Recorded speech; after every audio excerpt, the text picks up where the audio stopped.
त्यांचं गुणानुवाद गायलं पाहिजे, त्यांच्या उपकाराची परतफेड उपकारानं केली पाहिजे. व्यवहारामध्ये एक म्हण आहे बघा, ज्याची खावी पोळी त्याची आपल्यावरती ज्यांचे उपकार आहेत, आपण ज्याची इस्टेट खातोय त्याची वाजवावी टाळी, त्याचे गुणानुवाद गायले पाहिजे. देवाने तुम्हाला आदराने इथं पाठवलं, आवडीनं पाठवलं, पण काही काही माणसं देवाला मानायला तयार नाही. त्याला बेमानी जीवन म्हणायचं, अपकारी जीवन म्हणायचं. आणि सांगू, अपकारी माणसाचं जीवन जर असेल तर त्याची अधोगती झाल्याशिवाय राहत तर नाहीच, पण सद्गती प्राप्त होऊ शकत नाही अशा माणसाला. आज या ठिकाणी काळे पाटील परिवाराने आयोजित केली सेवा आहे. ही सेवा त्यांच्या मताची नाही, गेलेल्या व्यक्तीचं अनंत जन्माचं पुण्य असेल तर अशी सद्बुद्धी त्यांच्या अंतःकरणामध्ये घरामध्ये निर्माण होते आणि कार्य घडून जातं. ऐका, पण उपकार कधीच विसरायचे नाही, देवाचे उपकार कधीच विसरायचे नाही. देवाला मानायला लोक तयार नाहीत. अरे साधू संतांचे आपल्यावरती उपकार आहेत, पण साधू संतांना मानायला तयार नाहीत. आई वडिलांचे आपल्यावरती उपकार आहेत, आई वडिलांना मानायला लोक तयार नाही. अरे बेमानी जीवन किती असावं, त्या बेमानीला परिसीमा असावी. पण माणसं वृद्धाश्रमामध्ये जिवंतपणे आई वडिलांना पाठवतात, यासारखी शोकांतिका, यासारखी बेमानी दुसरी जगात. अरे जे आई वडील तीर्था समान आहेत, जे आई वडील देवा समान आहेत, त्या आई वडिलांच्या उपकाराची जाणीव जर माणसाला नसेल तर यासारखी मोठी बेमानीच नाही. अपकारी जीवन यासारखं मोठं नाहीच आहे. म्हणून ऐका, जोपर्यंत आई वडील घरामध्ये आहेत ना, अरे आई वडील घरामध्ये आहेत, देव आहेत. माय बाप केवळ कासी, ते नेण जावे तीर्थासी. तुका म्हणे माय बापे अवघी देवाचीच रूपे. देवा समान असताना त्यांच्या उपकाराची परतफेड उपकारानं असावी. ऐका, पण अपकारी जीवन दाखवतात काही काही लोक, काही काही महाभारत. कबीर महाराज म्हणतात, अरे माणसाचं जीवन बेमान झालं आणि या बेमानीमुळे माणूस सगळं नीतिमत्ता धर्मच विसरून गेला आणि त्यामुळं जीवन अधोगतीला चाललंय. आम्ही म्हणतो आमचा हिंदुस्थान प्रगती पथावर आहे आणि जेवढाच अधोगतीला आहे. विचार करा, जुन्या काळात 100 वर्ष आयुष्य भेटायचं, अजून सुद्धा टोपीवाली माणसं काय काय 100 गाठतायत, फेटेवाली माणसांनी 100 गाठली. माणसाचं गणना केलेलं आयुष्य 100 आहे, तेवढी जगली माणसं जुनी. मग मला सांगा, आता 60 वर्षाच्या वर माणूस कवचित पाहायला मिळतो. प्रगती का अधोगती? बोला की, प्रगती का अधोगती? याला कारण काय? आम्ही कुठे धर्म, आम्ही कुठे नीतिमत्ता विसरतोय, बेमान माणूस झाला. कबीर महाराज म्हणतात, आई रे बेमान दुनिया, आई रे संत को कोई ना माने, हिजड़ो को बहुमान, हिजड़ो को बहुमान. आई रे बेमान दुनिया,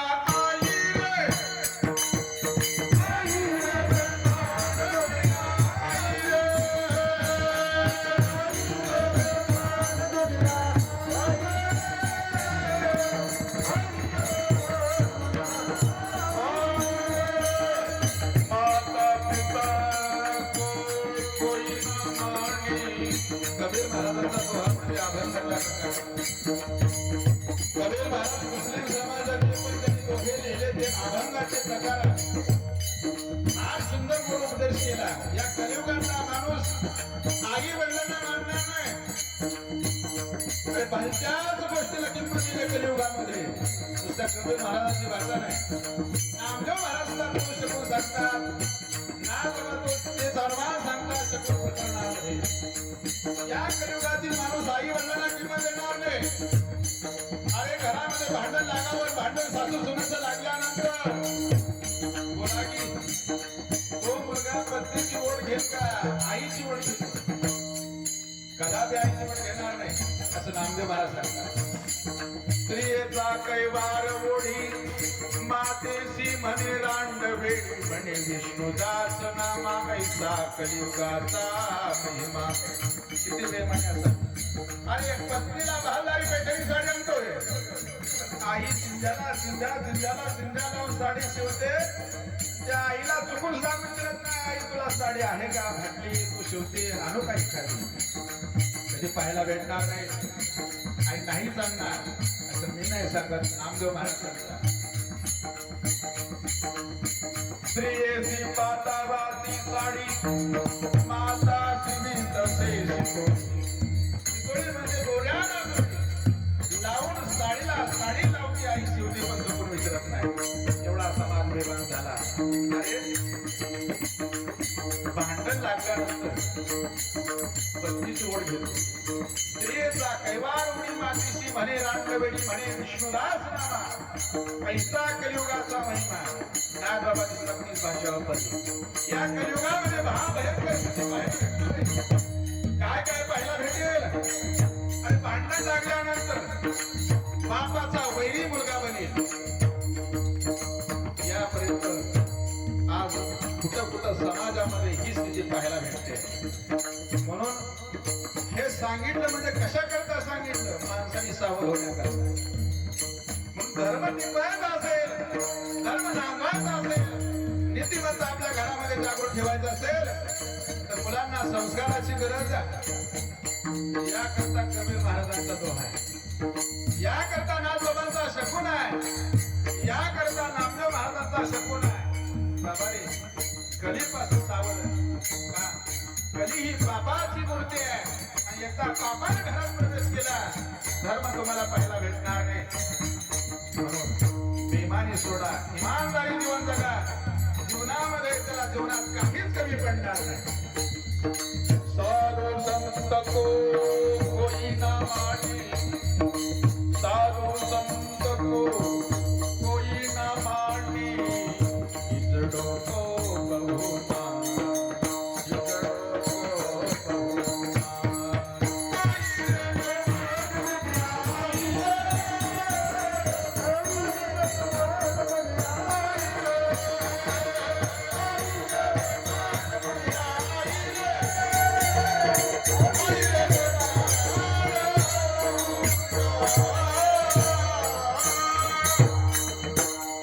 माता पिता को कोई ना माने, औरत को बहुमान, औरत को बहुमान. आई वडिलांना किंमत देणार नाही. जीवन उपकारी असावं, अपकारी जीवन कधी जगायचं नाही. ऐका, इमानदारीचं जीवन, ऐका, इमानदारीचं जीवन ज्याच्या घरामध्ये 72 पिढ्या सोन्याच्या ताटात जेवतील. ऐका, ज्याच्या घरामध्ये इमानदारी नाही, आई वडिलांना किंमत नाही, देवाला किंमत नाही, अधोगतीला लवकर आहे. तुम्हाला अधोगती जगायचं असेल तर उपकारातून उतराय होण्याकरता पिंडदान हे केलंच पाहिजे. आणि गेलेल्या आपल्या पूर्वजांच्या नावानं जर तिथी राहिली तर नामदेव महाराज गरुड पुराणाला धरून सांगतात, त्या तिथीला जर तुम्हाला जर सवड नाही भेटली ती तर राहिलीच, तर तीर्थाच्या ठिकाणी जा, साप्त्याच्या ठिकाणी जा आणि आपल्या वाडवडिलांच्या नावाने एकदा अन्नदान करा. 42 कुळ तुम्हाला त्या ठिकाणी आशीर्वाद देऊन जातात. एक सीता दिलेल्या अन्न कोटी कुळाचे होय उतारण, कोटी याग घडती यज्ञ हे महिमान तीर्थाचे. एक नाही, कोटी कुळाचा उद्धार होतो ही ताकद अन्नदानात आहे. गरुड पुराण ज्यांनी वाचलं असेल, वर्ष श्राद्धा दिवशी केलेलं अन्नदान किती महत्वाचं आहे गरुड पुराणामध्ये पाहायला भेटेल. ज्यांनी गरुड पुराण वाचलं असेल त्यांच्याविषयी लक्षात येईल.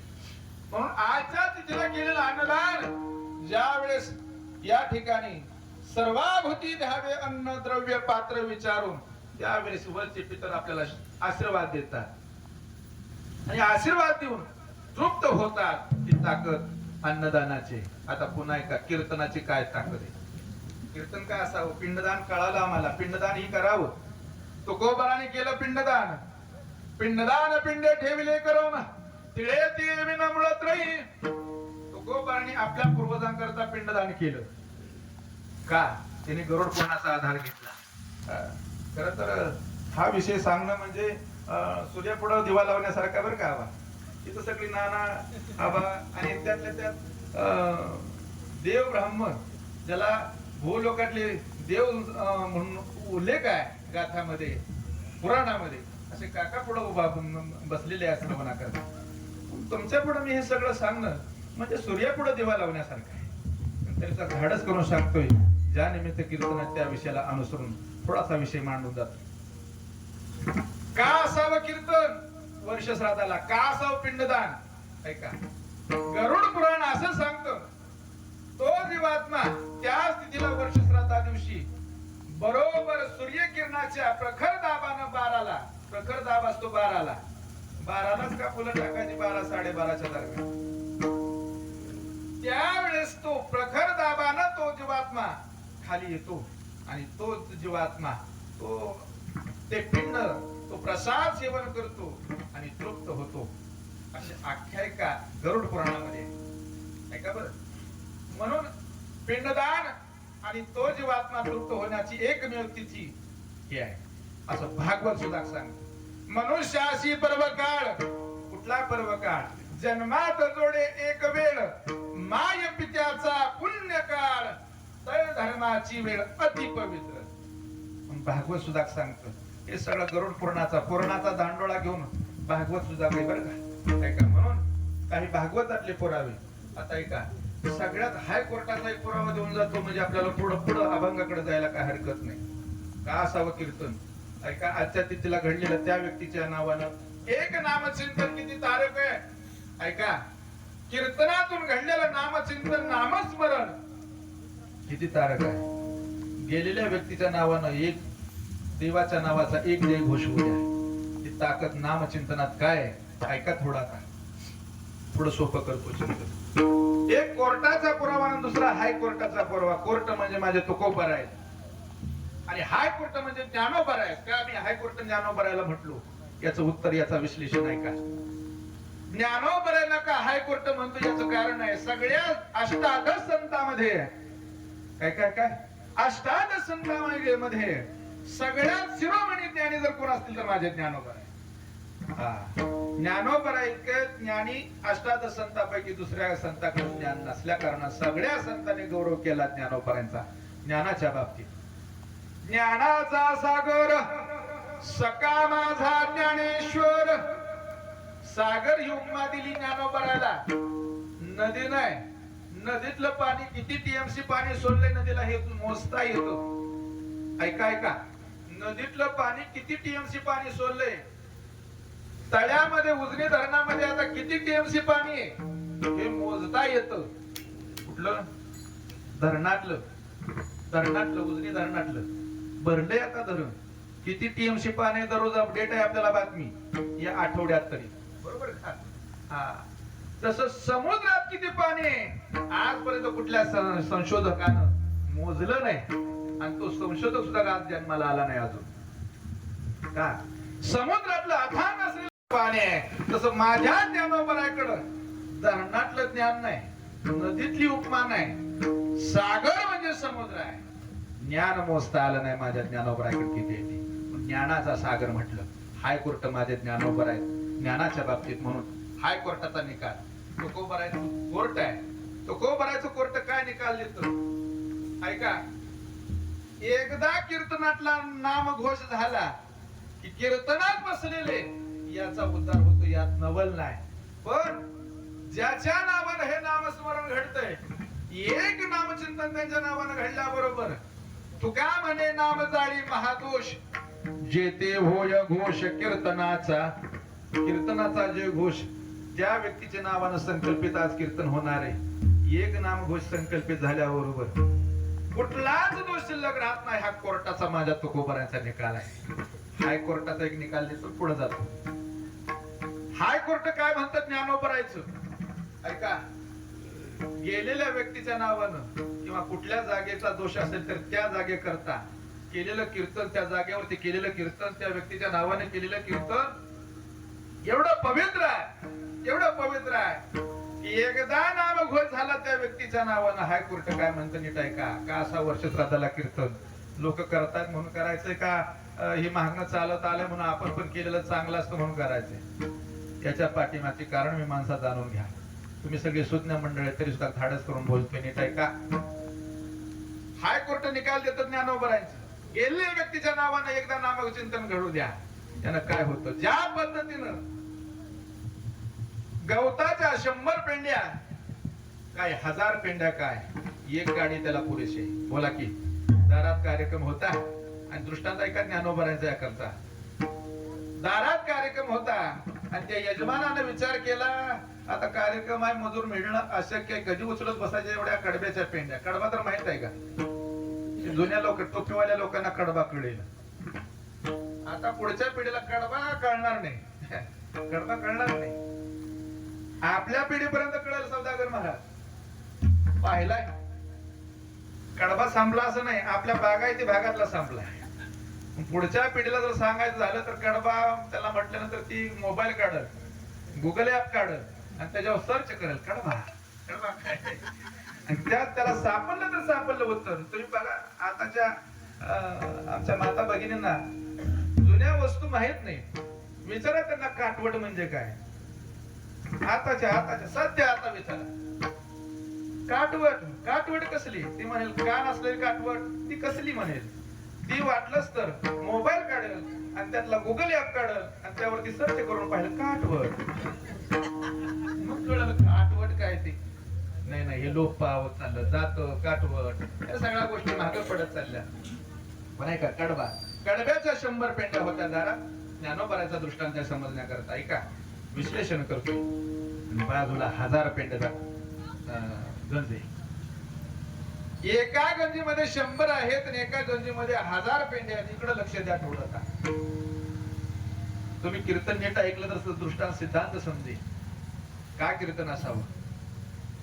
त्या यजमानाने विचार केला, म्हटले कार्यक्रमादारामध्ये आता उचलला मजूर भेटत नाही, म्हटले जाऊ द्या पेटवून देऊया जाग्यालाच. गायचा चारा पेटवू नाही, पण दृष्टांत सिद्धांता करता लक्षात घ्या. गावात गेला, दुकानदाराकडे गेला. दुकानदार दादा म्हणले का हो? म्हणले दारात गंजे 2 कडब्याच्या. बर पेटवून द्यायच्या. बर अगोदर 100 पेंड्याची गंज पेटवून देतो, काड्या पेंड्याची बॉक्स द्या मला. ऐकता ना कीर्तन? काय मागितलं त्यानं? काड्या पेट्याचे बॉक्स. तुमचं लक्ष आहे ना? मी काय मराठी भाषा बोलतोय ते कळतंय ना तुम्हाला? 100 पेंड्या पेटवून दिला. किती काड्या पेट्या बॉक्स आणावं लागते तेव्हा? आता एक गाडी. बर एक गाडी 100 पेंड्याला. बर मग 1000 पेंड्याला किती गाड्या लागतील? एकच गाडी. ऐकाय काय करता सिद्धांतावर सांगतोय. पेंड्या 100 काय आणि 1000 काय? एक गाडी जशी पुरेशी आहे तसं गेलेल्या माणसाचा जो 100 पेंड्या एवढा काय, 1000 पेंड्या एवढा काय, किती मोठा असेल किती छोटा असेल. एक नामचिंतनाची गाडी पडल्याबरोबर ज्ञानोबराय म्हणतात ज्ञानदेवा संग झाला हरिपाठ.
हरिपाठ. ज्ञानदेवा सांग झाला हरिपाठ. पूर्वजा वैकुंठ मार्ग सोपा. एक पुरावा. दुसरा पुरावा तृण अग्नी मिळे समरस झाले. ज्या पद्धतीने गवताच्या पेंड्या एक गाडी पल्ल्या बरोबर हिरव्या गवताच्या पेंड्या काय वाळल्या गवताच्या पेंड्या काय जळून राख होते. त्या तैसे नामे केले जपता हरी. हरिमुखे म्हणा हरिमुखे म्हणा पुण्याची गणना कोण करी. म्हणून मला सांगायचा मुद्दा असा, गेलेल्या व्यक्तीच्या नावानं एकदा नामघोष कीर्तनाचा होऊ द्या. कुठलाच दोष शिल्लक राहत नाही, त्याला सद्गती प्राप्त होते. आता ऐका तिसरा पुरावा भागवतातला देतो आणि अभंगाच्या पहिल्या चरणावर तुम्हाला ऐका. भागवतात असं वर्णन आहे, कीर्तन कथा कीर्तन हरिपाठ एक गंगेचं स्वरूप आहे. जसं गया नावाचं तीर्थ पितरांच्या उद्धारा करत आहे. कीर्तन वर्ष श्राद्धानिमित्त हा विषय मांडतोय, नीट लक्ष देऊन ऐका. गया नावाचं तीर्थ पितरांच्या उद्धारा करता सांगितलंय. आणि त्या ठिकाणी गयेच्या तीर्थावरती जाऊन पिंडदान केल्यानंतर आपल्या पितरांना सद्गती प्राप्त होते. त्याच योग्यतेचं तीर्थ गंगा नावाचं तीर्थ आहे. कारण भगीरथ राजानं आपल्या 7,000 पूर्वदान करता हे तीर्थ स्वर्गातून आणलं, गंगा नावाचं तीर्थ. ऐका, थोडस विश्लेषण करतो सोप्या भाषेत. सगर राजानं घोडा सोडला आणि त्या घोड्याच्या कपाळावरती पाटी लिहिली, जो कोणी घोडा पकडेल त्यांनी या 60,000 सगरपुत्राबरोबर युद्ध करायला तयार व्हायचं. पुराणातला दृष्टांत आहे, मग थोडा सोपा करून सांगतो सिद्धांतावरती आणण्याकरता. आणि त्या घोड्यावरची पाठी वाचल्यानंतर अनेक देशाचे राजे शरण यायचे, आपली सत्ता त्याच्या स्वाधीन करून टाकायची. घोडा जर पकडला तर युद्धाला तयार व्हायचं, पराजित करायची 60,000 सगरपुत्र. करता करता या सृष्टीवरती सत्ता स्थापित केली सगर राजानं. आणि तो घोडा धावत होता या सृष्टीमध्ये. पण चिंता लागली इंद्रदेवाला. इंद्रदेवाने विचार केला, आपली जर पुढची गेली तर आता कायच खरं नाही. सगळ्या सृष्टीतली ज्यानं सत्ता प्रस्थापित केली ती आपली पुढची बळकवायला भ्यायचा नाही. म्हणून देवेंद्र खूप हुशार. देवाचा देव देवेंद्र, मी त्या देवेंद्राचं सांगतोय. तुम्ही माझ्याकडे बघायला लागला म्हणून तुम्हाला वाटेल ही कुठल्या पक्षाचा कार्यकर्ता. मी कुठल्या पक्षाचा कार्यकर्ता नाही. देवाचा देव देवेंद्र याच सांगतोय. हुशार गडी देवेंद्र. का? हुशार माणसं पदावरती जातात, कळतंय? तसं इंद्रदेव हुशार होत. त्यानं विचार केला, इथं काहीतरी खेळी केल्याशिवाय आपली पुढची राहायची नाही. काय खेळी केली ती? इंद्र खाली आला आणि घोडा धरला आणि कपिल मुनीच्या आश्रमात घेऊन बांधला. ज्या ऋषीच्या तप साधना अशी होती, ताकद अशी होती, तो कुणालाही पराजित करू शकत होता. असं सामर्थ्य त्या मुनीकडे होतं, त्या ऋषीकडे होतं. असा ऋषी कोण शोधला? कपिल मुनी. आणि तो घोडा धरला आणि त्याच्या आश्रमात घेऊन बांधला. कोणालाच न कळत. 60,000 सगरपुत्र त्याला संरक्षणाकरता मागून येत होते. पावलाचे ठसे ओळखत 60,000 सगरपुत्र आले तर कपिल मुनीचा आश्रम लागला, तिथं घोडा बांधलेला होता. आता म्हटले, आजपर्यंत आपल्या बरोबर युद्धाला कोण तयार झालं नाही, पण ही साधू मात्र युद्धाला तयार झालेली दिसतोय. पण ती ध्यानस्थ बसली होती. कपिल मुनीला काय जाणीव नव्हती, याची माहिती नव्हती. ध्यानस्थ बसलेल्या ऋषी पुढे गेली 60,000 मुलं सगर राजाची. आणि सांगितलं, अ बुवा, तसली ढोंग नंतर करायची. कारण तसल्याची भाषा अशीच असते, कळते? ती महाराजाला बुवाला नीट बोलत नाही. ती कुणाला सांगतोय? ज्याला यातला गंध नाही, ज्याला यातली काही माहिती नाही, आणि ज्याला तिटकार आहे, ज्याला ऐका जास्त बोलत नाही बोललेलं बोलत. बरोबर? बुवा, ढोंग बंद करा, डोळा उघडा. कुणाचा आवाज येतोय? चाहूल लागली म्हणून कपिल मुनी सावकाश डोळे उघडले. ध्यानस्थ होते, साधना चालू होती. म्हणजे कोण तुम्ही? कोण? काय विचारता? पाठी वाचली नाही का घोड्याच्या कपाळावरची? काय पाठी? तसली ढोंग नंतर करायची, आम्हाला माहित आहे. अरे बोलताय काय? आम्हाला कळू द्या तरी. नाही म्हणले, घोड्याच्या कपाळावर. म्हणजे तिथं पाठी लिहिली होती, जो कोणी घोडा पकडेल त्याने युद्धाला तयार होईल. आहे युद्धाला तयार. कुठं आता? युद्ध चालू करा. अरे मी युद्ध करणारा महाराज नाही लागा, मी कीर्तन करणार आहे. भांडणं आमच्या जीवनात कधी माहित नाही, पण ते ऐकून घेईल ते कसला. त्यांनी सांगितलं, तयार व्हा ताबडतोब, आमचा नियम आहे हा. आणि धनुष्याला बाण लावली, शस्त्र घेऊन उभा राहिली. कपिल मुनीने विचार केला, आता ही तशी काय ऐकणारी नाही, कारण ऐकणारी माणसं लगेच करतात. कपिल मुनीने विचार केला, हे आता आपल्याला आवडणार नाही. त्यांनी काय केलं? उभे राहिले. साधली ताकद अशी होती बुवा, नुसतं डोळं वटारून पाहिलं आणि डोळं वटारल्याबरोबर अग्नी ज्वाळा बाहेर पडल्या आणि त्यातून 60,000 सगरपुत्र राख झाली. मला तर सिद्धांतावरती आणायचे तुम्हाला, नीट ऐका. 60,000 सगरपुत्राची राख झाली खरी, पण ती राख त्या ठिकाणी पडल्यानंतर बातमी समजली सगर राजाला. शोध घेण्याकरता सुरुवात केली. कळालं कपिल मुनीच्या आश्रमात त्यांनी राख केली जाळून. अरे बापरे, आजपर्यंत कोण पराजित करू शकला नाही. इंद्रा डाव खेळला पण कौशल्य, बुद्धी कौशल्येनं खुर्ची शाबूत राहिली. ऐका बरं. आणि मग सगर राजानं विचारलं, मुलाची काही चूक नव्हती, पण आता पुढचा पर्याय काय? म्हणले सदगती प्राप्त करून द्यायची, बाकीचा पर्याय नाही. काय करावं लागेल? म्हणले या अस्थी गंगेत विसर्जन करावे लागतील तीर्थामध्ये. मग गंगा कुठून आणाय? स्वर्गातून. म्हणजे शक्य नाही. सगर राजाला शक्य झालं नाही. सगर राजाची पुढची पिढी दिलीपनं प्रयत्न केला, तो गंगा आणू शकला नाही. अंशुमननं प्रयत्न केला, तो आणू शकला नाही. सरते शेवटी तिसऱ्या पिढीचा राजा भगीरथ. ऐका बरं, भागवताचा पण मोठा दृष्टांत. भगीरथ राजाने विचार केला, म्हटले आपल्या 60,000 पूर्वजांचा उद्धार करण्याकरता गंगा आणायची. गेला बाबा, गंगेला प्रसन्न करून घेतलं. आणि गंगेला प्रसन्न करून घेतल्यानंतर गंगेने सांगितलं, माझा नियम असा, मी याला तयार आहे, पण माझा प्रभाव अडवता आला तर, ही आड जर मान्य असेल तर मी याला तयार आहे. म्हणजे कसा अडवायचा? म्हणले भगवान शिवशंकराला सांग माझा प्रवाह अडवायला. माझा वेग महाभयंकर आहे, अडवू शकत असला तर बघ. पर्याय सांगितला भगवान शिवशंकराचा. साधना केली भगवान शिवशंकराची, प्रसन्न झाले. प्रसन्न झाल्यानंतर तयारी दाखवली. भगवान शिवशंकरानं गंगेला आणलं आणि ती गंगा भगवान शिवशंकरांनी जटेत धारण केली. जटेत धारण केली, जांघेतून काढली, म्हणून तिला पुढे नाव आहे जान्हवी.